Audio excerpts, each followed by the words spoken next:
What is 12 and 657 thousandths rounded to the nearest tenth?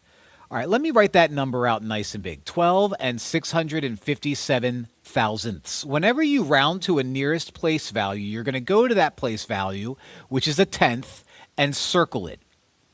Then you look at the number directly to the right of it and follow this rule. 5 or above, give it a shove. 4 or below, let it go. This is 5 or above. So what we're going to do is bump this 6 up to a 7. Now everything to the left of it doesn't change. 12 point isn't going to change. Everything to the right of it turns into zeros. Now here's the thing about decimals. If you end a decimal with zeros, you don't need the zeros. So what we end up with is 12 and 7 tenths. And that's going to be our answer.